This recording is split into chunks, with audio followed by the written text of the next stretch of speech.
12 contestants ഉണ്ടായിരുന്നു. അതിനകത്ത് 11 പേർക്കും 11 അമ്മമാരും ഡാൻസേഴ്സ് ആയിരുന്നു. അമ്മ മാത്രം ഡാൻസർ അല്ല. അപ്പൊ ഇതിലേക്ക് ഇപ്പൊ സെലക്ട് ചെയ്യുന്ന സമയത്ത് അല്ല, അതിൽ ഒരാളും കൂടി ഉണ്ട്. ഒരാളും കൂടെ ഡാൻസ് അത്ര പുള്ളിക്കാരി ഡാൻസിൽ ഇതായിട്ടുള്ളതല്ല, ശ്രീകുട്ടി എന്ന് പറഞ്ഞ കണ്ടസ്റ്റന്റ്. ഒരു പക്ഷേ ഇങ്ങനെ പറയുന്നതിന് മുമ്പ് നമുക്ക് അന്നത്തെ ഒരു ഇൻസിഡന്റ് എനിക്ക് തോന്നുന്നു അതിൽ നിന്ന് തന്നെ പറഞ്ഞു തുടങ്ങാൻ തോന്നുന്നു. കാരണം ഇപ്പൊ ഏത് റിയാലിറ്റി ഷോ ആണെങ്കിലും ഏത് ഷോ ആണെങ്കിലും അതിന്റെ വിധി വരുന്ന ദിവസം അല്ലെ, അതിലേക്ക് തന്നെയാണ് ഇപ്പോഴും കാത്തിരിപ്പ്. പ്രേക്ഷകരാണെങ്കിലും അതിലെ മത്സരാർത്ഥികളാണെങ്കിലും ആ ഒരു ദിവസം ഇത്രത്തോളം ഒരു ഷോക്ക് ഉണ്ടാവാൻ കാരണം എന്തുകൊണ്ടാണ്? ഇപ്പൊ പലപ്പോഴും വിധി അങ്ങോട്ടും ഇങ്ങോട്ടൊക്കെ മാറിയേക്കാം, നമ്മൾ പ്രതീക്ഷിക്കുന്നതിനപ്പുറം ആയേക്കാം. പ്രത്യേകിച്ച് ഫിനാലിലെ 5 പേരുണ്ട് അല്ലെ, 5 പേര് ഉണ്ട്. അപ്പോ എങ്ങനെയാണ് നമ്മൾ പ്രതീക്ഷിച്ചൊരു സ്ഥാനമില്ലാത്തതായതുകൊണ്ടാണോ അതോ അതിന് യോഗ്യത ഇല്ലാത്തവർക്ക് അത് കൊടുത്തോണോ? ഏതാണ് ഏറ്റവും കൂടുതൽ ഷോക്ക് ആക്കിയത്? എന്താ നിങ്ങളെ? എന്നെ ഏറ്റവും കൂടുതൽ ഷോക്ക് ആക്കിയത് ഞങ്ങളെ രണ്ടുപേരെയും. കാരണം 5ാം സ്ഥാനം നമ്മള് ലാസ്റ്റിലൊരു 3 പെർഫോമൻസ് ആയിരുന്നു ഫൈനലിൽ വേണമെന്ന് പറഞ്ഞത്. ഒന്ന് ഒരു ഗ്രൂപ്പ് ഡാൻസ്, 10 പേരെ വെച്ചിട്ട് ഒരു ഗ്രൂപ്പ് ഡാൻസ്, പിന്നെ അമ്മയും മകളുമായിട്ടൊരു പെർഫോമൻസ്, പിന്നെ ഒരു റാംബോ ഓപ്പ് ഉണ്ടെന്ന് പറഞ്ഞു, പിന്നെ അതിൻ്റെ കൂടെ തന്നെ ഒരു ആറ്റിറ്റ്യൂഡ് ക്വസ്റ്റ്യൻ ചോദിക്കുന്ന ഒരു റൗണ്ട്, ഇത്രയുണ്ടെന്ന് പറഞ്ഞു. അപ്പോൾ ഇതെല്ലാം കഴിഞ്ഞിട്ട് ഞങ്ങൾ നിൽക്കുവാണ്. ഞാൻ ആകെ ടയേർഡായിട്ട് നിൽക്കുക. കാരണം ഈ റാംബോ ഒക്കൊന്നും ഞാൻ ചെയ്തിട്ടില്ലാത്ത ഒരാളാണ്. ഞാൻ വീടിനകത്ത് ഒതുങ്ങിക്കൂടി ഇപ്പോൾ ഒരു 2 വർഷമായുള്ളൂ ഞാൻ ഈ അഭിനയം എന്നുള്ള ഇഷ്ടം കൊണ്ട് അഭിനയം എന്നുള്ള ഒരു ഫീൽഡിൽ വന്നത് 2 വർഷം. അതുവരെ ഞാൻ എൻ്റെ മോളുടെ കൂടെ അവളുടെ അമ്മയായിട്ട് ഇങ്ങനെ പുറകെ നടക്കുന്ന ഒരാളാണ്. ഇതിനെക്കുറിച്ചൊന്നും ഈ ലോകത്തെ എനിക്ക് അറിയില്ല ഇങ്ങനത്തുള്ള കാര്യങ്ങൾ. പക്ഷെ ഇതിനു വേണ്ടിയിട്ട് അവർ ഗ്രൂമിങ് ഒരു തലേദിവസം രാത്രിയിൽ നടക്കാൻ പഠിപ്പിച്ചു. ഹൈ ഹീൽഡ് ചെരുപ്പിടണമെന്ന് പറഞ്ഞു. ഞാൻ അങ്ങനെയൊന്നും നടന്നിട്ടില്ലാത്ത ഒരാളാണ്. പക്ഷെ ചെരുപ്പൊക്കെ ഞാൻ മേടിച്ചിട്ടു, അതിനുള്ള ഡ്രസ്സ്, ഹെവി ആയിട്ടുള്ള ഡ്രസ്സ് ഇതൊക്കെ ഇട്ടിട്ട് റാം വോക്കൊക്കെ ചെയ്ത് ഞാൻ ആകെ ക്ഷീണിച്ച് നിൽക്കുവാണ് വന്ന്. അപ്പോഴാണ് ആദ്യം 4-5 സ്ഥാനം. അപ്പം നമ്മൾ അതിന് മുന്നേ തന്നെ കുറേ നാൾ കൊണ്ട് കുറേ ആൾക്കാർ ഇത് സ്ഥിരമായിട്ട് കാണുന്ന കുറേ ആൾക്കാരുണ്ട്. അപ്പോൾ അവർ നമ്മളോട് പറയും നിങ്ങൾക്ക് തന്നെയാണ് ഫസ്റ്റ്. എന്നെ ഫോൺ ചെയ്തിട്ട് പറയും നിങ്ങൾക്ക് തന്നെയാണ് ഫസ്റ്റ്, ഒന്നും നോക്കണ്ട. ഇതിനകത്തുള്ള ക്രൂ മെമ്പേഴ്സ്, നമ്മുടെ ഈ അമൃത ചാനലിലെ ക്രൂ മെമ്പേഴ്സ് പേഴ്സണലായിട്ട് മെസ്സേജ് അയച്ചിട്ടുണ്ട്, നിങ്ങൾക്ക് തന്നെയായിരിക്കും ഫസ്റ്റ്. നമ്മൾ ഈ സ്റ്റേജിൽ പെർഫോമൻസ് കഴിയുമ്പോഴും നമ്മളോട് പറയുന്നു, ചാനലിലുള്ള ആൾക്കാർ തന്നെ നമ്മളോട് പറയുന്നത് നിങ്ങളെന്തോ നോക്കാനെ കൊണ്ടാ നിങ്ങൾക്കായിരിക്കും ഫസ്റ്റ്.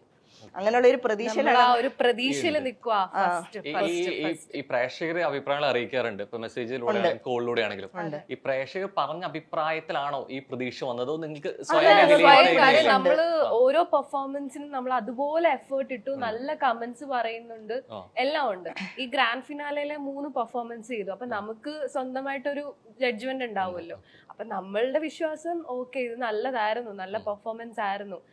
ഇത് മാത്രമല്ല നോക്കുന്നത്, ഇതിന് മുന്നേ ഈ ഒരു 1 ഇയർ ആയിട്ട് നമ്മൾ ചെയ്തുകൊണ്ടിരുന്ന കാര്യങ്ങളെല്ലാം നോക്കിയിട്ടായിരിക്കും ജഡ്ജ്മെന്റ് എന്നാണ് നമ്മൾ വിശ്വസിച്ചിരിക്കുന്നത്.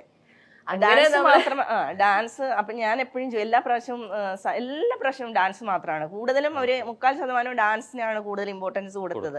അപ്പൊ ഞാൻ സാറിനോട് പറയും, സാറേ ഡാൻസ് മാത്രമേ ഉള്ളൂ എന്ന് ചോദിക്കും. പറയാം ഡാൻസ് അറിയാത്തവർക്ക് അല്ലാത്ത റൗണ്ടുകളുണ്ട്. കാരണം വേറെ കുറച്ച് റൗണ്ടുകളൊക്കെ ഉണ്ടായിരുന്നു ഡാൻസ് അല്ലാത്ത. ഷോക്ക് വിളിക്കുന്ന സമയത്ത് പറഞ്ഞിട്ടുണ്ടോ ഡാൻസ് അറിയണം അല്ലെങ്കിൽ അതിനെ കുറിച്ച് ഇമ്പോർട്ടൻസ് ഉണ്ടെന്ന്? ഒന്നും പറയില്ല.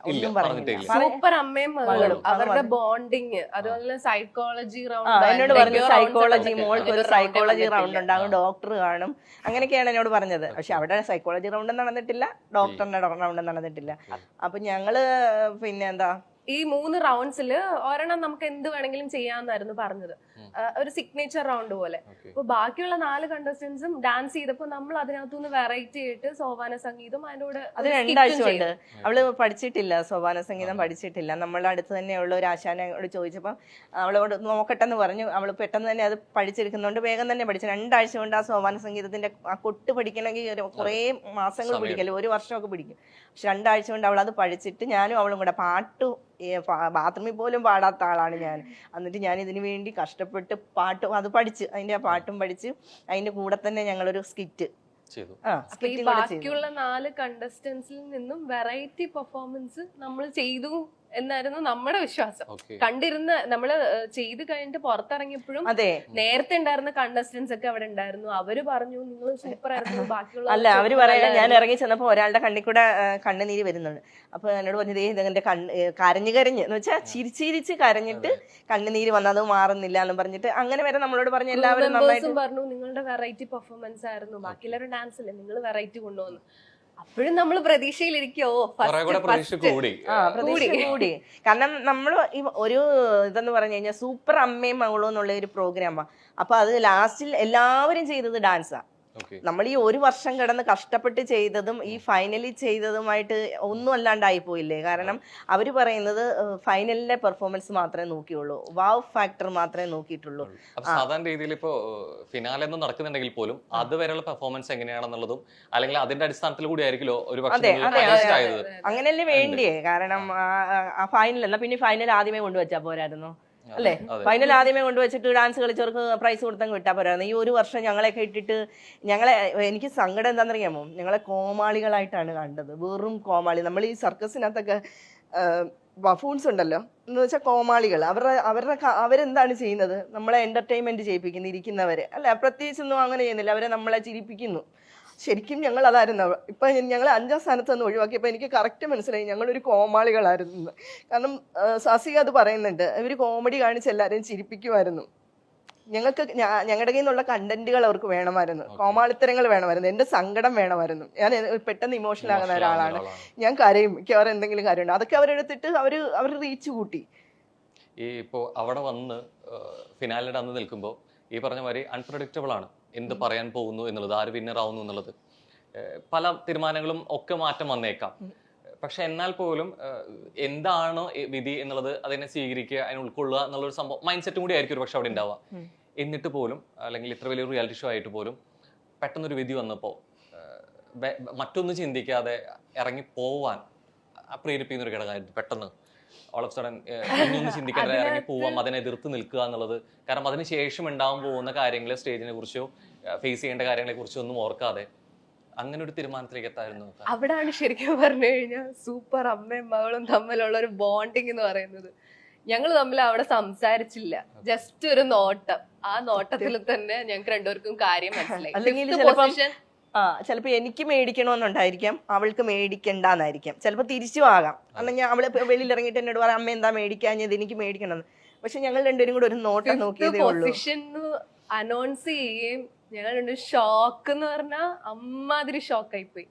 കാര്യം ഇത്രയും നാളും നമ്മൾ കഷ്ടപ്പെട്ടത് വെറുതെ ആയി പോയോ, അല്ലെങ്കിൽ നമ്മുടെ കയ്യിൽ നിന്ന് ഒരുപാട് പൈസ ഇതിനു വേണ്ടിയിട്ട് മുടക്കിയിട്ടുണ്ട്, അതൊക്കെ വെറുതെ. 3 ലക്ഷം രൂപയാണ് ഇതിന്റെ ഫസ്റ്റ് പ്രൈസ് എന്ന് പറഞ്ഞ്. ഞങ്ങൾക്ക് 6.5 ലക്ഷം രൂപ ഒരു വർഷം കൊണ്ട് ഞങ്ങൾ.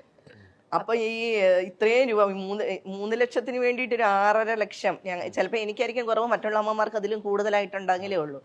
അങ്ങനെയുള്ള കുറെ വിഡ്ഢികളാണ് ഞങ്ങൾ ഇത്രയും ഒരു 3 ലക്ഷം രൂപയ്ക്ക്. അപ്പൊ അങ്ങനെ നിക്കണ ടൈമില് ഞങ്ങൾ എന്തൊരു നോട്ടം നോക്കി ഞങ്ങളോട് പറഞ്ഞു ഫ്രണ്ടിലോട്ട് കയറി നിൽക്കാം. അപ്പോഴും നമ്മൾ വിചാരിക്കുന്നു ഇവര് നമ്മളെ പ്രാങ്ക് ചെയ്യുമായിരിക്കും, ചിലപ്പോ ആദ്യം തന്നെ ഫസ്റ്റ് ആയിരിക്കും. എന്റെ മൈൻഡ് എന്റെ മൈൻഡ് ഞാൻ വേറെ ഒന്നും കാണുന്നില്ല. അയ്യോ സാസിക പിന്നെ വിളിച്ചിങ്ങനെ കാണിക്കുന്നു, അതിനകത്ത് ഇവര് വെറുതെ നമ്മളൊരു പ്രാങ്കിന് വേണ്ടിയിട്ട്. അപ്പോഴും ഞാൻ അതിന്റെ ഒരു റിയൽ ആയിട്ട് ചിന്തിക്കുന്നില്ല 5ാം സ്ഥാനം തന്നെയാണെന്ന്. അപ്പൊ നിന്ന് അപ്പോഴത്തേക്ക് ട്രോഫി എടുക്കാൻ പോയി. പിന്നെ സാസിയെ കൊണ്ടുവന്ന് ശ്വേതാജിയിലോട്ട് ട്രോഫി കൊടുത്ത്, ട്രോഫി മാത്രം, കയ്യിൽ വേറെ ഒരു ഇതും ഇല്ല, അല്ലെങ്കിൽ ഒരു ക്യാഷ് പ്രൈസോ അങ്ങനെയുള്ള ഒന്നുമില്ല, ട്രോഫി മാത്രം. അപ്പൊ ഞാൻ ഇവളെ ഇങ്ങനെ ഒന്ന് നോക്കിയപ്പം ഞങ്ങൾ രണ്ടുപേരുടെയും കണ്ണുകൊണ്ട്, അതാണ് ഒരു ബോണ്ടിങ് എന്ന് പറയുന്നത്. കണ്ണുകൊണ്ട് വേണ്ട, കാരണം ഈ ഒരു വർഷമായിട്ട് ഞങ്ങൾ കിടന്ന് കഷ്ടപ്പെട്ടു ആ ഒരു ചാനലിൽ. എനിക്ക് ഒത്തിരി എന്താ പറയുന്നേ, എനിക്ക് 48 വയസ്സ് പ്രായമുള്ള ആളാണ് ഞാൻ. ഇതിന് വേണ്ടിയിട്ടുള്ള എഫേർട്ട് എൻ്റെ ജീവിതത്തിന് ഞാൻ ഇത്രയും നാളെടുത്തില്ല. എൻ്റെ കാലിന് മുട്ടിനൊക്കെ പ്രശ്നമുള്ള, ഡാൻസ് കളിക്കാനൊക്കെ കൊണ്ടറിയാത്ത ഞാൻ ഡാൻസ് കളിച്ചു. കഥാപ്രസംഗം പറയാനറിയാത്ത ഞങ്ങൾ രണ്ടുപേരും കൂടെ കഷ്ടപ്പെട്ട് കഥാപ്രസംഗം പറഞ്ഞു, സ്കിറ്റുകൾ ചെയ്തു, ഔട്ട്ഡോർ ടാസ്കിന് കരമന മാർക്കറ്റിൽ പോയി പച്ചക്കറി കച്ചവടം, തെരുവിൽ നിന്ന് പച്ചക്കറി കച്ചവടം ചെയ്തു. ഇതൊക്കെ ഒത്തിരി എഫേർട്ട് എടുത്തിട്ട് ഞങ്ങൾ നാണം കെട്ടൊക്കെ അങ്ങനെ കുറേ കാര്യങ്ങൾ ചെയ്തു. കാരണം നമുക്ക് ഇതിനകത്ത് വിജയിക്കണം, അല്ലെ അങ്ങനെ ഒരു സംഭവം ഉള്ളത് കൊണ്ടാണ് ഇത്രയും പരസ്പരം സംസാരിക്കാതെ ഉണ്ടായ, അല്ലെങ്കിൽ പറയാതെ തന്നെ വാക്കുകളിൽ ഇല്ലാതെ മനസ്സിലാക്കിയ കാര്യം കൂടിയാണ് ഇറങ്ങി പോകുന്നു എന്നുള്ളത്. പക്ഷെ അത് കഴിഞ്ഞിട്ടായിരിക്കും പലപ്പോഴും നമ്മൾ കുറെ കാര്യങ്ങൾ റിയലൈസ് ചെയ്യുക, തിരിച്ചറിയുന്ന ഒരു മൊമെന്റ് ഇതൊക്കെ കഴിഞ്ഞിട്ട് പിന്നീട് നോക്കുമ്പോഴായിരിക്കും അവിടെ വന്ന് പോകുന്ന, അവിടെ കണ്ട പ്രേക്ഷകരോ അല്ലെങ്കിൽ ബാക്കിയുള്ളവരോ എന്തായിരിക്കും നിങ്ങളെ കുറിച്ച് സംസാരിക്കാനെ കുറിച്ച് ചിന്തിച്ചിട്ടുണ്ടോ? നിങ്ങൾ സപ്പോർട്ട് ചെയ്തിട്ടായിരിക്കോ, അത് എഗെയിൻസ്റ്റ് ആയിരിക്കും? ആരും സംസാരിച്ചിട്ടില്ല, എല്ലാരും നമ്മളെ സപ്പോർട്ട് ചെയ്തതേ ഉള്ളൂ, നമ്മളെ ചേർത്ത് പിടിച്ചേ ഉള്ളൂ. പക്ഷെ അവിടെ ഫ്ലോറിൽ നടന്നത് വേറെ സംഭവങ്ങളായിരുന്നു. ഞാൻ ഇത് വേണ്ടാന്ന് പറഞ്ഞപ്പോ ഞങ്ങൾ രണ്ടുപേരും കൂടെ കൈ കൊണ്ട് കാണിച്ചു, വേണ്ട ഇങ്ങനെ കാണിച്ച് അപ്പം ഞാൻ പറഞ്ഞു, അപ്പം ശ്വേതാജിക്ക് പെട്ടെന്ന് അത് എന്തോ വിഷമം തോന്നിയിട്ടുണ്ട്. അപ്പം ഞാനിങ്ങനെ കാണിച്ചു കഴിഞ്ഞപ്പോഴത്തേക്ക് ഞാൻ പറഞ്ഞു എനിക്ക് സംസാരിക്കണം, കാരണം നമ്മൾ വേണ്ടാത്തതിന് കാരണം പറയണമല്ലോ. അപ്പം ഞാൻ മൈക്ക് വേണമെന്ന് പറഞ്ഞ് എനിക്ക് മൈക്ക് കൊണ്ടു തന്നപ്പോൾ ഞാൻ പറഞ്ഞു സതീഷ് സാറ് എന്ന് പറഞ്ഞാൽ ഇതിൻ്റെ ഡയറക്ടർ സതീഷ് സാർ ഈ പ്രോഗ്രാമിലേക്ക് എന്നെ വിളിച്ചപ്പോൾ എന്നോട് പറഞ്ഞത് ഇത് സൂപ്പർ അമ്മയും മകളും എന്നുള്ളൊരു പ്രോഗ്രാമാണ്, പക്ഷേ ഇവിടെ നടന്നത് ഡാൻസ് റിയാലിറ്റി ഷോ ആണ്. അത് കറക്റ്റാണ്, ആദ്യം തൊട്ട് അവസാനം വരെ ഡാൻസ് റിയാലിറ്റി ഷോ ആയിട്ടാണ് നടന്നത്. എന്നാൽ പിന്നെ സൂപ്പർ അമ്മയും ഡാൻസ് റിയാലിറ്റി ഷോ എന്നങ്ങ് വെച്ചാൽ പോരായിരുന്നു. അല്ല, ഗ്രാൻഡ് ഫിനാലയിലെ പെർഫോമൻസും ഡാൻസ് ആയിരുന്നു, ഡാൻസിനെ ബേസ് ചെയ്തിട്ട് അവർ കൊടുത്തിരിക്കുന്നത്. സൂപ്പർ ഞാൻ പറഞ്ഞു ഇതൊരു സൂപ്പർ ഡാൻസറിന്റെ ഷോ ആയിരുന്നു.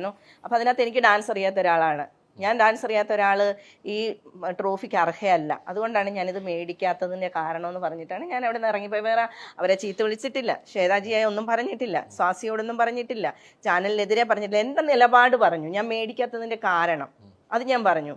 കാരണം അത് അവരെനിക്ക് വെച്ച് നീട്ടുന്ന ഒരു ട്രോഫിക്ക് എനിക്ക് നിരസിക്കാനുള്ള ഇതുണ്ടല്ലോ, എനിക്ക് വേണ്ടാന്ന് വെക്കാനുള്ള ഒരു അവകാശം എനിക്കുണ്ട്. ഓസ്കാർ വരെ ആൾക്കാർ വേണ്ടെന്ന് വെക്കുന്നു ഇല്ലേ, അപ്പൊ അതിന് നെഗറ്റീവായിട്ട് പറഞ്ഞതായിരിക്കാം ചാനലിൽ അത് അഭിപ്രായം കൃത്യമായിട്ട് രേഖപ്പെടുത്തിയിട്ടുണ്ട്. ഫ്ലോർ വെച്ച് മൈക്കിൽ കൂടെ പറഞ്ഞു, പക്ഷെ അവരത് കാണിച്ചില്ല, അവരത് ഞങ്ങൾ ഇറങ്ങി പോകുന്നതും പിന്നെ അതിനുശേഷം നടന്ന കുറച്ച് ഡ്രാമകളുണ്ട് അവരുടേതായിട്ടുള്ള രീതിയിൽ. അവര് കുറച്ച് എല്ലാരും കൂടി ഗൂഢാലോചന നടത്തിയിട്ട് നമ്മളെ നെഗറ്റീവ് ആക്കുന്ന രീതിയിൽ കുറച്ച് ശ്വേതാജി അതിനകത്ത് പറയുന്നുണ്ട്, ആർട്ടിസ്റ്റ് ആണെങ്കിൽ ഒരു ആർട്ടിസ്റ്റ് അങ്ങനെ ഇറങ്ങി പോകാൻ പാടില്ല, ഫ്ലോറിനെ നമ്മൾ ഡിസ്റെസ്പെക്ട് ചെയ്തു, ശ്വേതാജി അങ്ങനെ ചെയ്തു എന്നൊക്കെ. പക്ഷേ ഞാനിപ്പോൾ ഈ ഷോ ശ്വേതാജി കാണുമായിരിക്കാം, കണ്ടിട്ടുണ്ടെങ്കിൽ ഞാനും എൻ്റെ മോളും ആദ്യമേ തന്നെ പറയുന്നു ശ്വേതാജിയോട് ഞങ്ങൾ ഒത്തിരി ഒരു സോറി പറയുന്നു.